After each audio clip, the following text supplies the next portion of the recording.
So back at the beginning of the pandemic, when it really started to, get into our heads, I was freaking out like everybody else, and I wasn't able to focus on the creative projects I already had underway. I felt like I needed something new that was more of an immediate response to the situation as it was evolving. I wasn't sure exactly what form that was going to take, but I decided to reach out to my Facebook community and ask for people to send me photos of their children wearing masks. I thought those images might be an interesting place to start. So originally I planned to just focus on some of the more interesting images, and I thought I would just work them up as paintings. But as the images started coming in, they were all pretty interesting.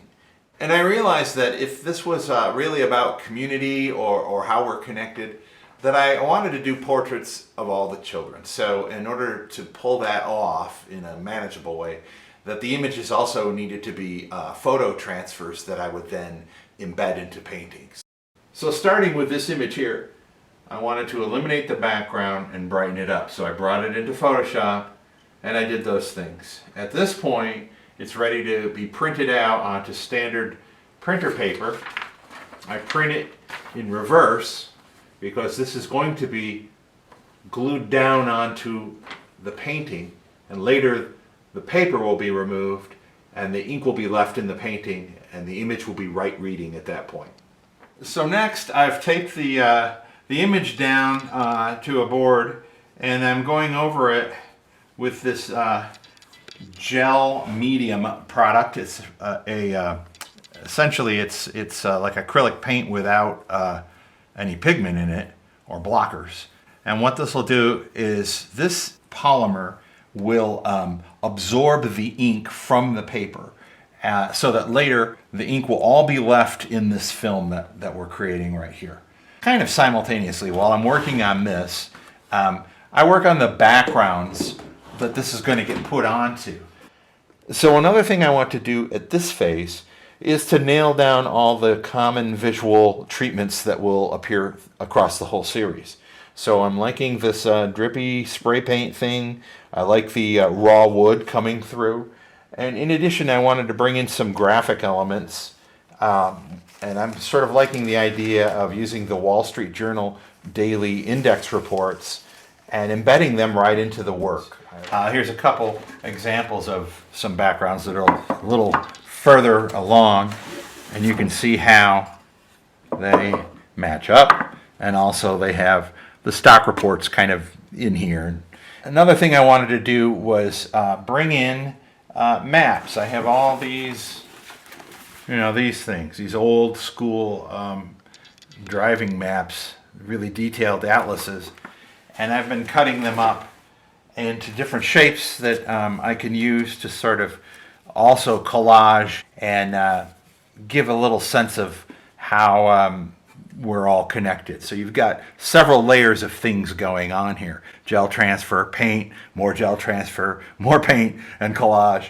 I really like that built up layered look. So that's the backgrounds. That's where we're at.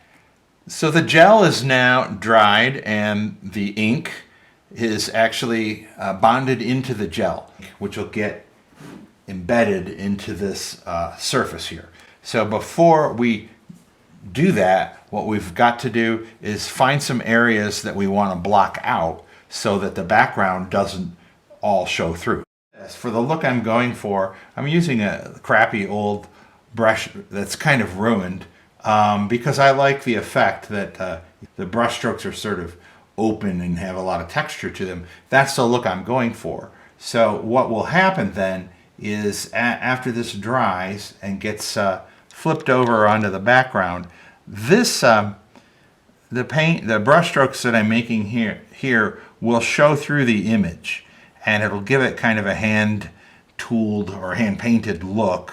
That's a really neat combination of effects. So everywhere I'm not painting, and everywhere the lines are sort of thin and you can see the ink showing through, those are the areas where the background will actually kind of poke through from beneath.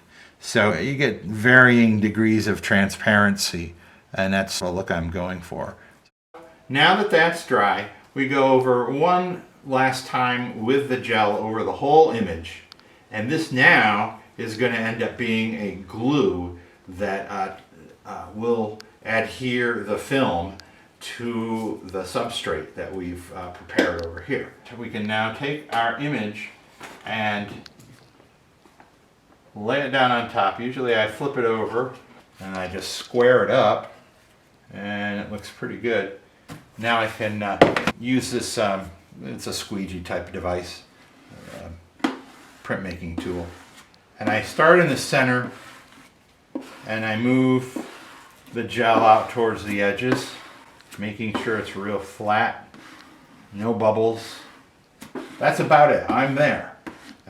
So this is dried and now we're ready to remove the paper. I've got an old sponge here that's saturated with water, and all I do is simply start going over the image, and right away you can see it starting to show through. The water will cause the paper to dissolve. With just a little scrubbing, you can see it all pilling up there as all that paper begins to come off. But you can kind of see the image coming through. There it is, looking good.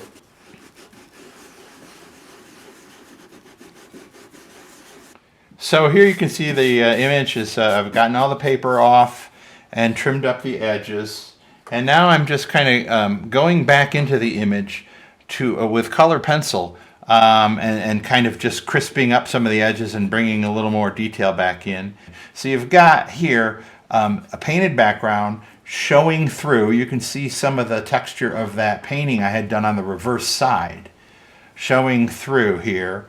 And then the photo is sort of the middle layer, and then I've also drawn and painted back on top of that. Another element that I decided to bring in were these spirograph things. You remember these things from when you were a kid, maybe? You know, the wheels that fit within the ring, and you make those fun mathematical shapes that there's really no other way that you can figure out stuff like this to draw. So it's a fun thing.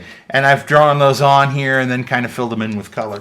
The idea is I wanted something that was a little bit reminiscent of like a diagram of a molecule or something like that. We keep seeing those images of the coronavirus, and I didn't want to be that literal. I didn't want to put those in here, but I wanted something that kind of was in that role visually.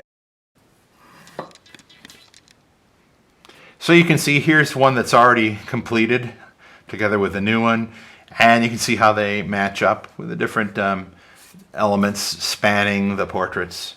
The whole series will go that way. And that's basically it. It's kind of a fun little experiment combining photography, drawing, and painting. And you can keep track of my progress on Facebook and Instagram. I'll be posting these as I get them finished, and then we can see them all together.